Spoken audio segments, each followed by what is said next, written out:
Hi, this is Delegate Eric Ludke, Majority Leader of the Maryland House of Delegates, and you're listening to the Conduit Street Podcast, the official podcast of the Maryland Association of Counties, and one of the best sources for dad jokes in the entire state of Maryland.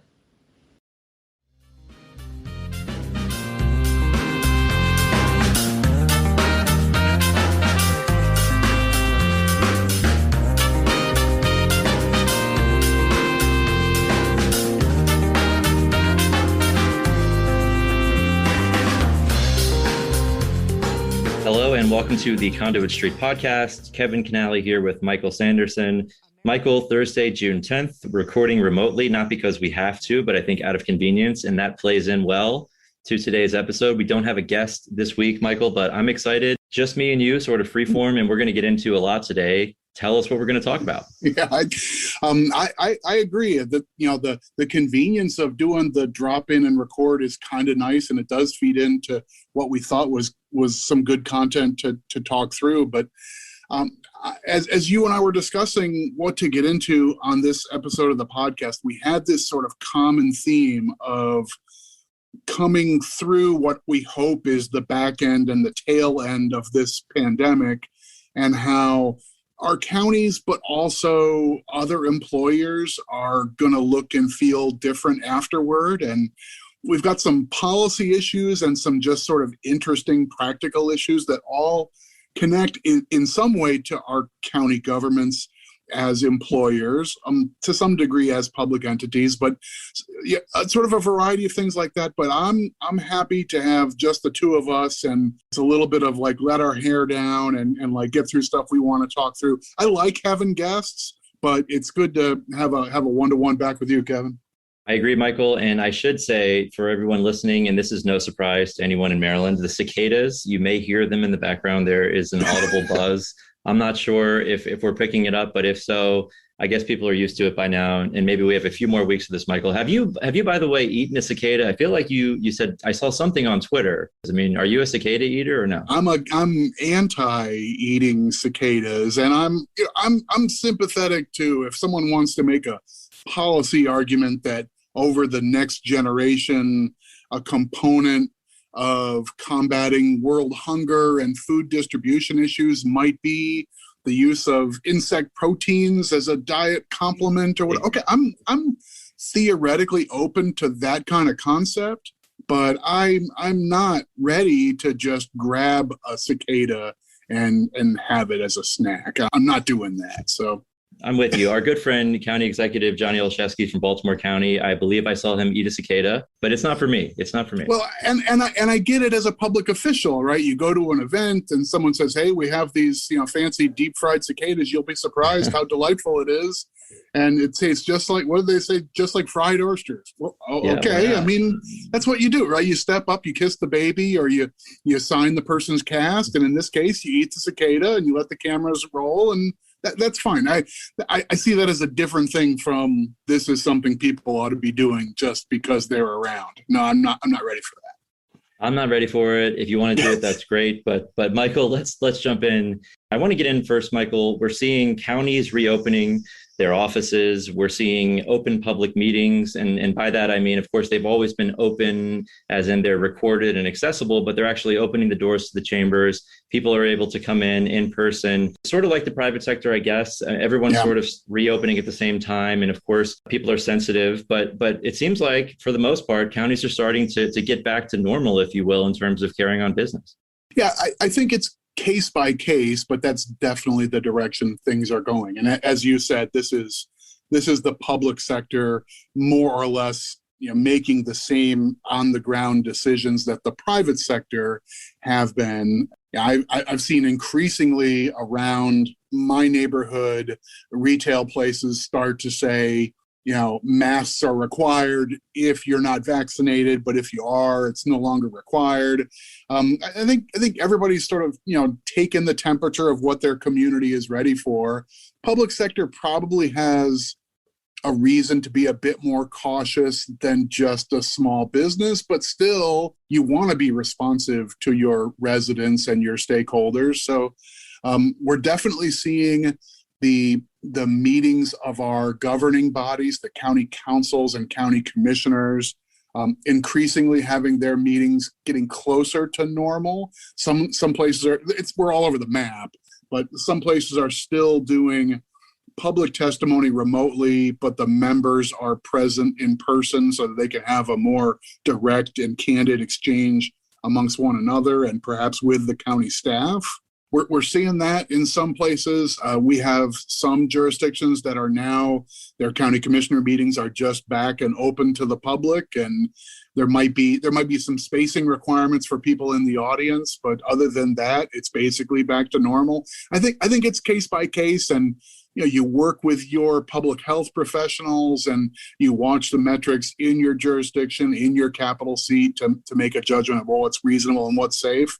And also, the county governments, their buildings are to some degree a place to conduct public business. So we're seeing more doors open for people to walk in and pay a tax bill, or to walk in and file a report, or to ask for documents from the public records office, or the kind of interactions that are typically or historically face to face, over a desk.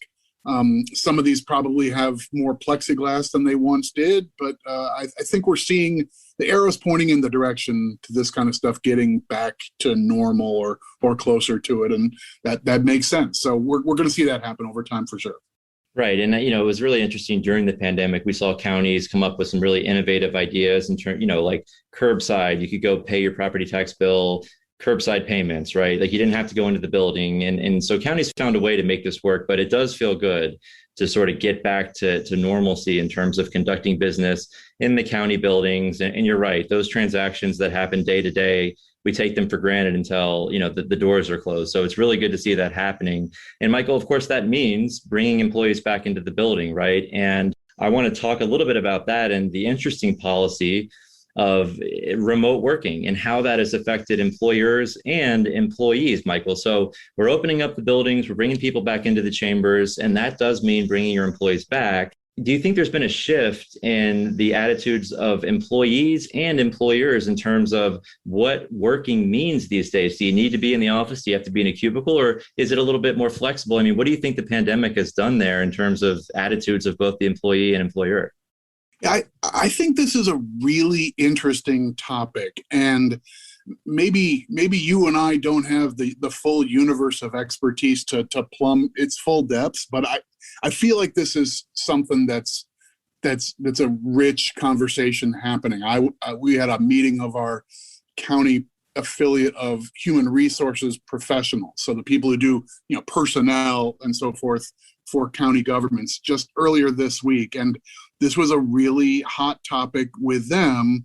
The idea of, all right, we're reopening the building, but we're also rethinking our expectations about, okay, we have all these documents and all these protocols that say you clock in at 9 and you clock out at 5, and you get this amount of time for this and that.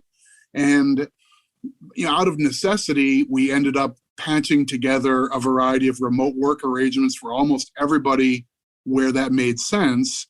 And because so many were successful, or we managed to make them successful, we're now rethinking, do we need to go back to normal, so to speak? I think it's a really interesting question for county governments, but I think also for just about every employer, where your employees might be able to take advantage of that kind of latitude, don't you think?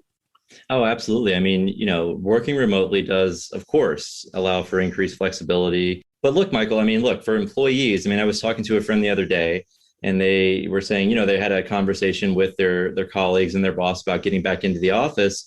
And she said, look, I'm going to be frank. I said that I like the flexibility of being able to do my laundry in the middle of the day.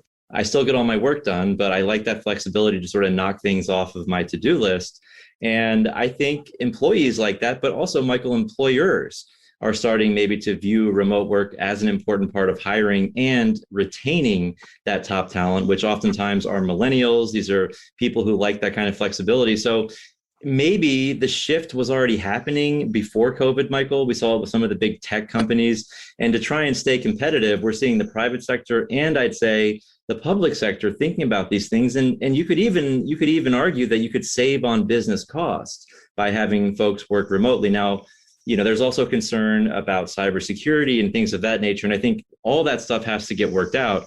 But there's no question in my mind that we're going to start seeing younger people that are going to want more flexibility in the workplace. And we know, Michael, the public sector often struggles with competing with the private sector, and not just because of salary and money, but also just because of that flexibility. So do you think this was a shift that was already going to happen and maybe COVID exacerbated it? And is this something the public sector is going to have to consider, including county governments?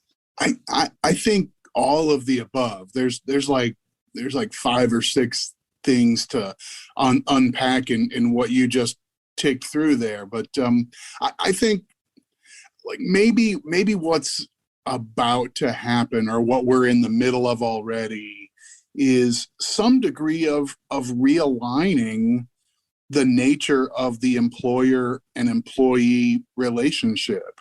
That I think of this just I'm thinking of it through the county government lens, because that's our beat and those are our members. But also, like, you can't afford to be a dinosaur, right? And so if your employees have done a good job, principally remotely, and you feel that you've done enough to get them secure and safe with cybersecurity and the things like that are important if people are going to be working through technology to be effective in a different environment, then you need to be able to finish that sentence. We need to come back to the office, and you need to be in there from Monday to Friday because of blank. And if you can't finish that sentence in a compelling way, like a really compelling way, then now you're in a conversation where I think those terms historically and traditionally were set by the employer. This is the job.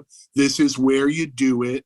These are the hours you do it. And if you want the job, apply and ask to be hired. And if you don't want this job, go apply to do something else. You can do, something else will give you more flexibility. Go do that. I feel like maybe we'll look back on this moment as a pendulum swung. And, a huge number of employees may come out of this saying, I just don't really want to come back. I mean, I'm seeing articles drop left and right about employees just ditching their job because it's not flexible enough for me anymore. Now that I got a taste of this, I can do good work from home. Let me get that job. Right. And that leads into the conversation of, there are a lot of people who say that there are a lot of jobs out there and people just aren't applying for them. And, maybe that plays into it a little bit, but definitely people want the flexibility. And Michael, I know traditionally the public sector has struggled to keep up with the private sector in many ways, but this is one of the ways. And I have to plug the MACo Summer Conference, Michael, August 18th through the 21st. Very excited to be hosting that in person. Should be a great show. But we're going to talk about how the public sector can compete with the private sector, coming up with these innovative apprenticeship programs, just like the private sector does, just really that retainment aspect. And this is undoubtedly part of that conversation. And again, this is one of those things we've talked about, what sticks around after COVID and what doesn't. I mean, some people like going into the office, but I think more people appreciate that flexibility, especially younger people. Yeah, I think this is the kind of conversation that is really useful and important to have at an event like a MACo conference, whether it's summertime or winter or a one-off event with county administrative officers or HR professionals or whomever. This is the sort of thing where you might be from the largest jurisdiction in Maryland, sitting at a table next to the smallest jurisdiction in Maryland, but lo and behold, you're probably having trouble filling jobs at your detention center. And they can look at each other, and it might be, I've got 7 openings and I don't know what to do. And the big county says, I've got 75 openings and I don't know what to do. But as it turns out, that conversation covers a lot of the same ground. And I think that conversation is changing. So yeah, you put those people in a room together to talk about it, whether it's about your local jail or whether it's about tech inclined staff in your IT office or just the rank and file of your county government employment base. All of the above, this is an important part of doing the work of county government and serving your public. So the MACo conference is the right kind of place to try and begin some of those conversations. You exchange ideas. Somebody says, hey, we tried this and it seems to be working. And the next thing you know, 9 more counties launch a similar program. That's one of the best services we can render for our members is connect them with a good idea or 6. No doubt about it. The exchange of ideas is so important. And no doubt about it that HR issues post-COVID are going to be a hot topic. So again, August 18th through the 21st in Ocean City at the Roland Powell Convention Center. Michael, we're putting together all the content now. And I got to say, I'm excited. I mean, these sessions look awesome. Yeah, I agree. One thing that you tucked in there that I found interesting is I think on the surface, we're all falling victim to this stereotype that it's the younger employees who are the ones who will love the remote working arrangement and demand this flexibility. But I'm open to us having an eye-opening, revelation as the data comes out, and we find that it's not at all exclusive to millennials or Gen Xers or whatever demographic terms you want to slap on windows of people. But I think this might cut across age groups and demographics. That argument about I didn't have to commute in, I didn't have to drive for 25 minutes to go physically be at the office, 3 out of my 5 days last week. And yeah, I was able to do some things around the house in between segments of my workday that were super productive. My end of day result seemed pretty good. I don't think it's necessarily just 25-year-olds. It might be the 55-year-olds have much the same point of view and come back in this conversation with managers saying, I loved this way more than I wanted to. And, it's been good for me in a lot of ways. I could see that. Yeah, no doubt. And, you mentioned the commute, not to get too off topic or into the weeds, but there's also a section of folks who are very concerned about vehicle emissions. And in fact, this week I saw a report that, hundreds of Marylanders die because of vehicle emissions. So there will also be that component of this that says, look, we see that remote work can work. Why don't we keep it this way? Keep more cars off the road. So there's going to be a faction, and we've already seen that happen, of folks who want to promote telework as a way to preserve the environment. And so that's part of the conversation too. If you're looking to continue this conversation, and again, all these interesting topics post-COVID, that's going to be the place you want to be August 18th through the 21st. For sure. And another piece of this, Michael, that we've touched on before, and we've had really interesting conversations in the past few weeks about unemployment insurance. And I thought it would be smart, Michael, and I heard you give this little pitch of sort of, here's what unemployment insurance is, and it was a really quick nuts and bolts explanation. I thought it might be beneficial to do that if we want to talk a little bit about unemployment insurance and how it plays into all of this. So for people that are listening who have maybe heard these conversations and maybe have a few questions about just nuts and bolts stuff, give me that pitch that I heard you give the other day, that the quick nuts and bolts of what unemployment insurance is and what it's meant to do. Sure. I'll do the ABCs, and if it turns out that this topic gets too deep for the two of us to cover fairly, we might put a pin in this and bring some more expertise to the table. But I'll take a shot at the sort of 101, 201 level. The reason this is relevant is we know we had an enormous wave of people lose their job in early 2020 as a result of the health pandemic.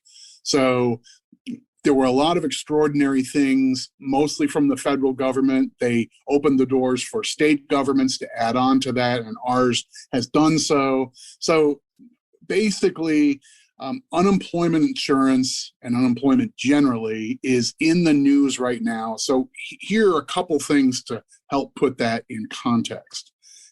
As a matter of public policy, there's sort of a philosophical difference between unemployment payments and things like like SNAP or what we would call welfare, things of that nature. This isn't like Medicaid. It's not like a welfare program that's just meant to be subsistence because someone is of low means and they need to be able to get by.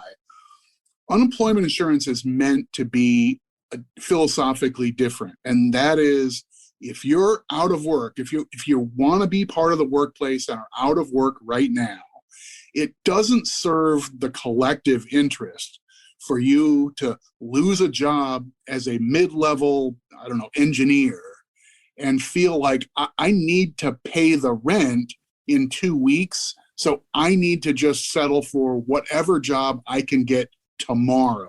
So I'll just go take an unskilled or a low-skilled entry-level job someplace just so I can get a paycheck so I can help make the rent or pay for the food and the medicine, so forth, for myself, my family, or whatnot.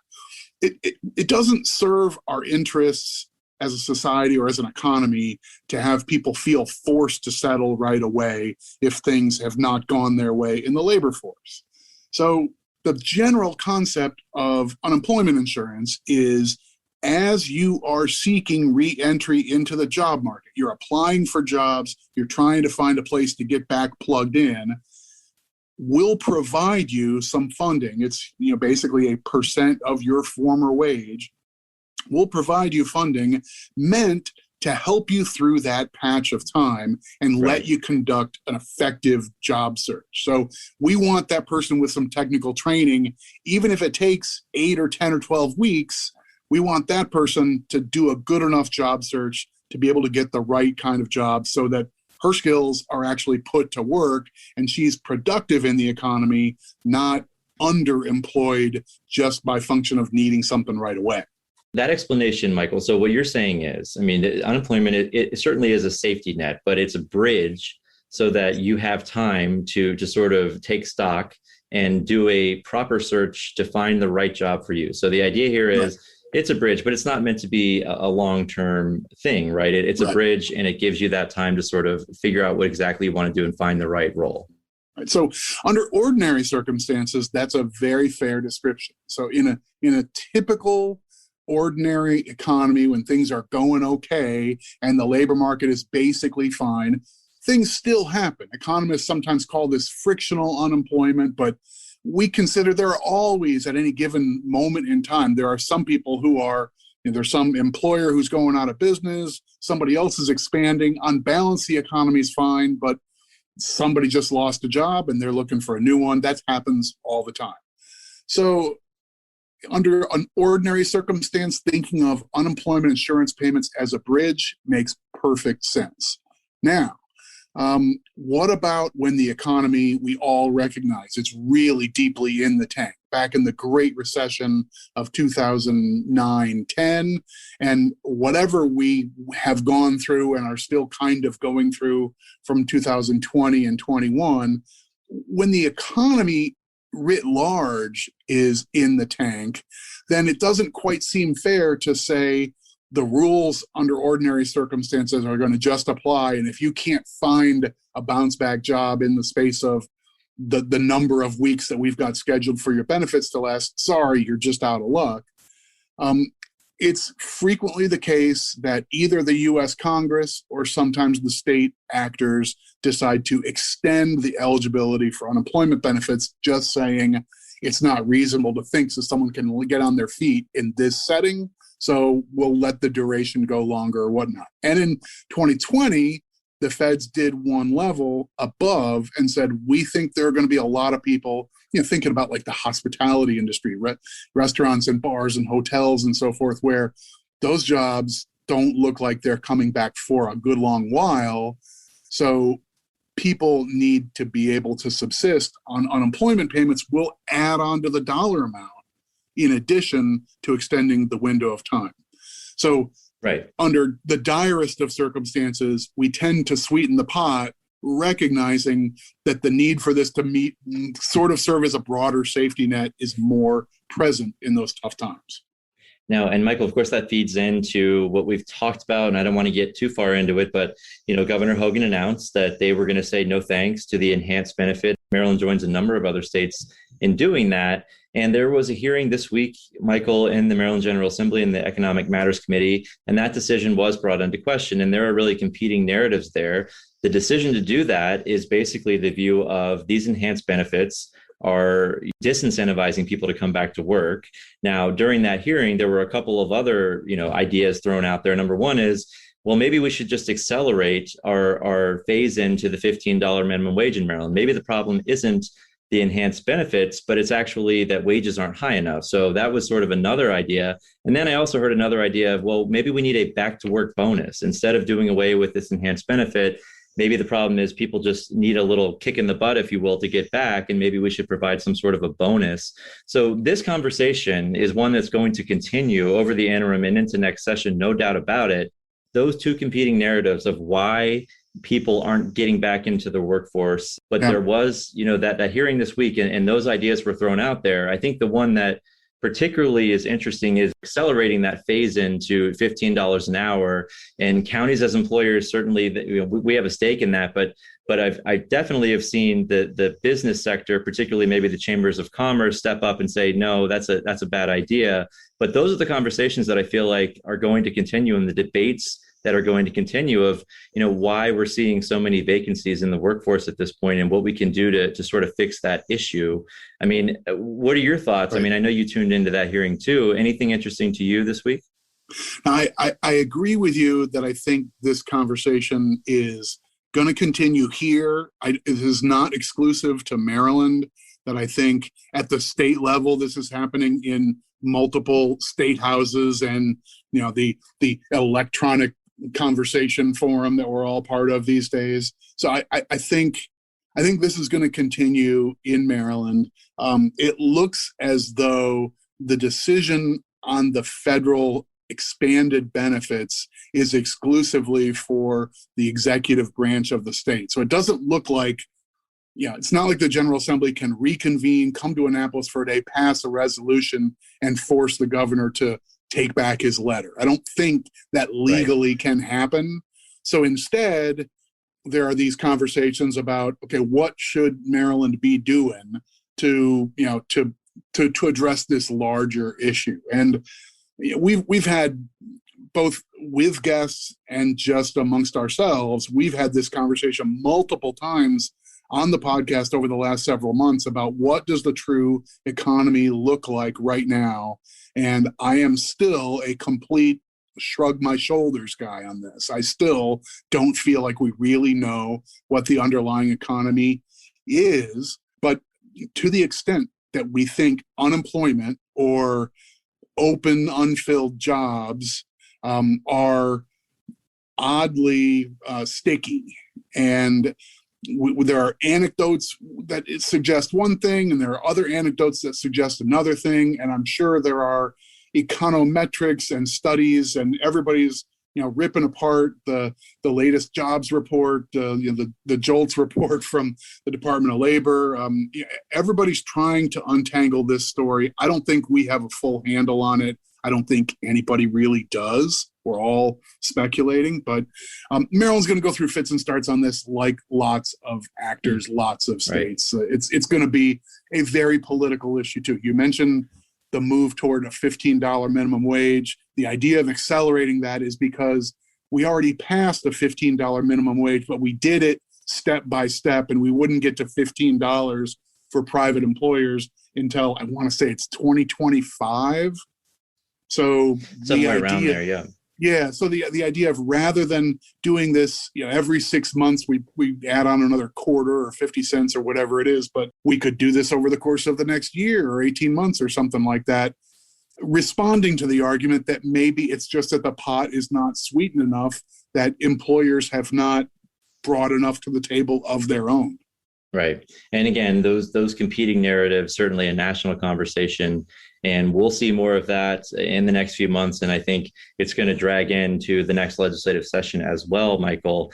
Switching gears just a little bit, I want to get into something else here that we've talked about back and forth. And again, as a result of COVID, we have had increased flexibility for guests, right? I mean, being able to record remotely, it's not something that I think we would have thought about before. I mean, I didn't know what Zoom was until COVID, to be honest with you. So it has given us more flexibility. And we internally have talked about, should we do every episode with a guest, or should we just try to pick the greatest guests? And then if we do that, what topics should we cover? What are we not doing as MACo staff to cover all the issues that we should be covering? And can we do that better on the podcast, Michael? And I want to talk a little bit about that and sort of maybe ask for input there. But what do you glean from the conversations that we've had? And can you add anything on to sort of the bare bones of what I just said in terms of the direction of the podcast?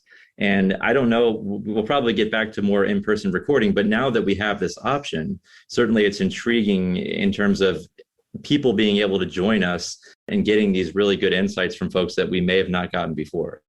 It's hard to conclude anything, but this has been a good thing for the podcast feed, that about every other episode, when we've been out of the legislative session, we've had one or more guests. We've focused on a topic, but we've had them bring either added information or an interesting perspective, or just more insight than you and I might be able to do by reading the paper and talking to stakeholders and so forth. And I feel like our brand is branching out a bit.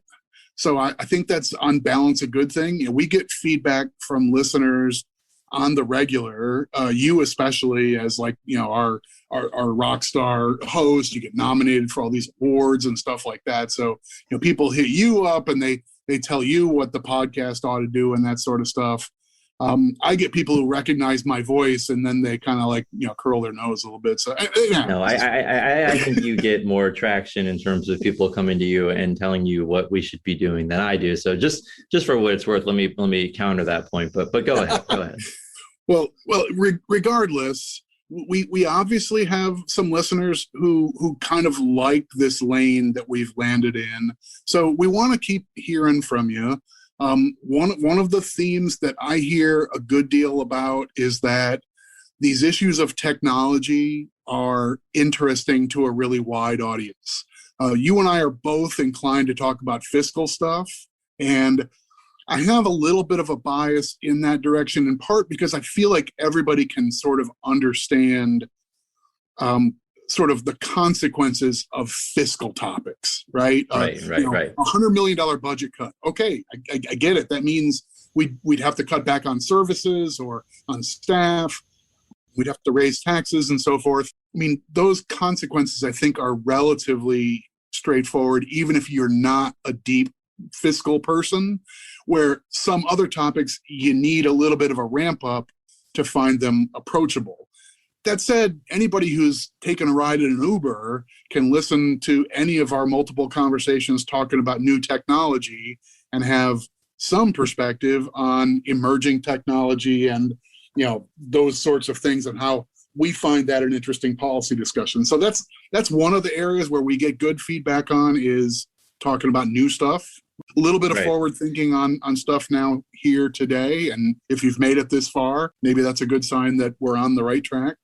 Right. And I'm excited to maybe continue the new technology driving new policy that, we did before COVID. And of course, we focused on mostly COVID issues and how COVID has affected county governments, and rightfully so. But I do think that, that lane of how new technology drives new policy is super interesting. And we're going to get back into that in terms of, I think, have a national conversation as well of all these, disruptors and these new ideas and how that fits into what we're traditionally used to, not just as employers, but in many different facets of life. So I'm interested in getting back into that. And we have gotten feedback that people like that. But Michael, what is your ask for our listeners in terms of what our lane should be, the guests, not guests, maybe a little bit of both? I mean, what do you want to hear back from our listeners in terms of the direction of the podcast, especially as we're here in the interim and have more flexibility to get into things that maybe we wouldn't normally get into during a legislative session?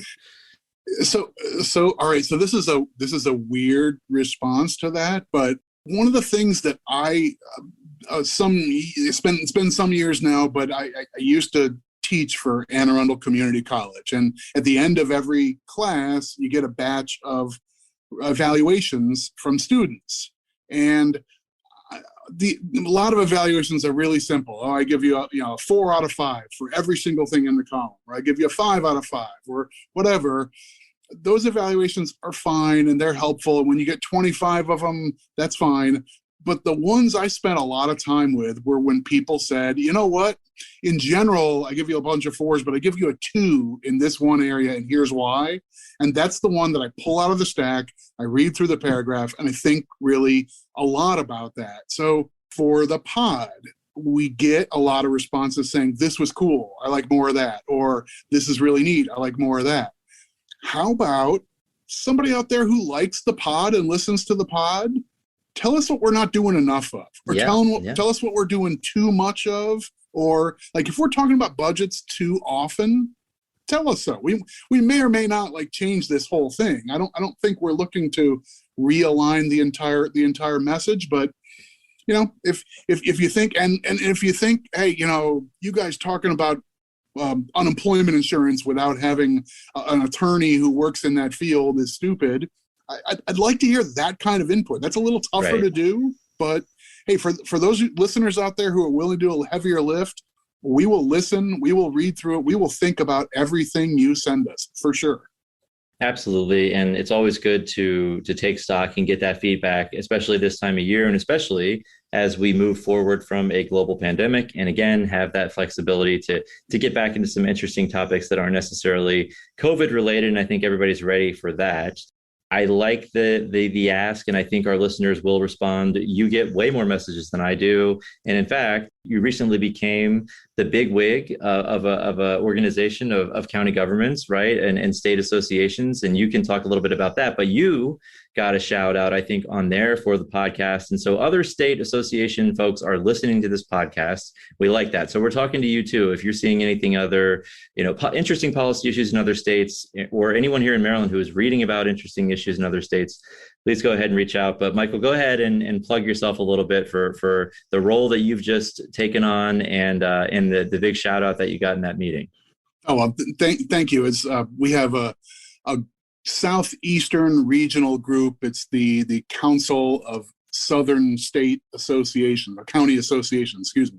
And I've just taken over as the chair of that regional group. We had a really productive discussion earlier this week with the policy staff for all these different associations. So like MACo, there's a similar organization in every state virtually.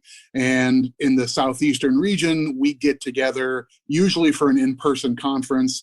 This year, we substituted that with some online exchanges, but had a really good conversation about policy issues in our legislative sessions. And it's a great opportunity to compare notes across state lines. From time to time, there will be another state that has sort of solved a problem or found a compromise on some vexing issue. And we all, get out our notebooks and jot down and, have email exchanges and so forth. I want to see the copy of the Georgia bill because it sounds like they finally were able to thread that needle we've been looking for.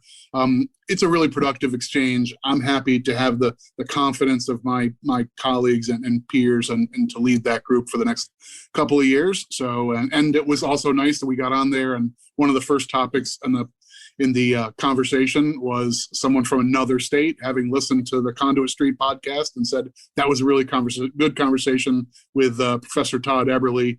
Even if you're not from Maryland, you definitely ought to listen to that. So that was cool.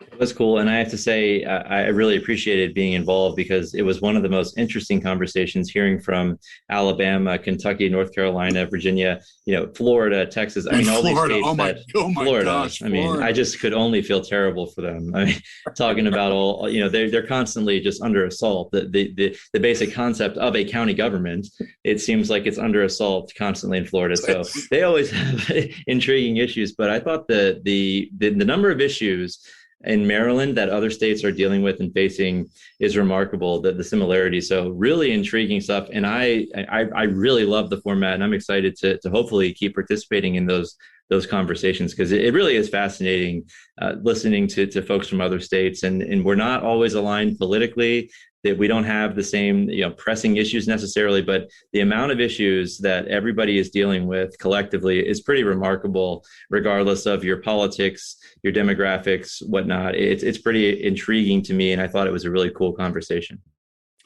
Definitely agree with that. So if you don't mind, I have a question for you, Kevin. I know, you play host in the driver's seat here, but I have a question for you that you're an outgoing sort, and in your emails, you have sort of a sign off. I know this is a clever and smart professional thing to do that I either resist or just haven't gotten around to, but your emails have your title and your contacts and sometimes information about the conference or the podcast or whatever. But at the bottom of your emails for years, it's always said, thanks. And I think I noticed recently, I only noticed very recently, I don't know how long it's been going on, but it looks like you shifted from being a thanks guy to a cheers guy. And I want to know, was this like a big, deep, introspective decision? Is this a life change sort of thing? Because cheers, it's a little up. I don't know. It's right. An uplifting, right? Cheers it's something I've thought about for a while, and I only pulled the trigger today. I thought about it. I think it is uplifting. I think in these times, someone sent me an email. I've seen a few with that sign off, and I really liked it. And I thought I've had it like in a draft on my signatures, and I today I just decided today's the day. I'm going to be a cheers guy now. I don't know what that means. I think it's kind of cool. I think it's kind of nifty, but it is uplifting in my mind, and that's sort of what piqued my interest. So I am a cheers guy now officially. I don't know how many guys and gals out there are cheers people when they sign off their emails, but maybe it's going to start a trend, because I think it is uplifting. I think that's a good word for it. I like it. I like the attitude. It's the power. So we're going to get the thinking. Michael Sanderson email signature with the sign off. Cheers. Is that are you inspired now? Is that why you wanted to broach the subject, or is it sort of like, I don't like it, it's kind of chitsy? No, I'm all in for chitsy. I don't have a standard, like I don't have an automated signature that just goes at the bottom of every email. I just for no really compelling reason. I have absolutely signed off with cheers, comma, an awful lot. So it's not that I am philosophically opposed. I noticed it, and actually I didn't go back to see like the second oldest email, whether it was there too, and go back through a sequence of 50. I literally noticed it like a half an hour ago. So you didn't go back to the email from 10 minutes before and notice, well, that was thanks, and then now it's cheers. I mean, it literally was today. So I'm a cheers guy. We'll see what happens, but it's intriguing. So hopefully it will rub off on Michael Sanderson, and we will see a signature plus cheers at the end. And Michael, you can be just as uplifting as I hope to be as we come out of this pandemic. And that's a great way, I think, to end today's podcast. I think that's pretty uplifting. Sounds good. All right. So we'll leave it there for today. Hopefully you'll get an email from me. If you send any feedback, you will, and you'll get that cheers at the end. And hopefully you'll be inspired and uplifted. But as always, if you enjoy the podcast, you can subscribe. That way, all of these episodes will be sent directly to the device of your choice. You can also follow along on social media, Facebook, Twitter, and then, of course, the Conduit Street blog. But until next week, for Michael Sanderson, Kevin Kinnally signing off. Cheers, and we will talk to you soon.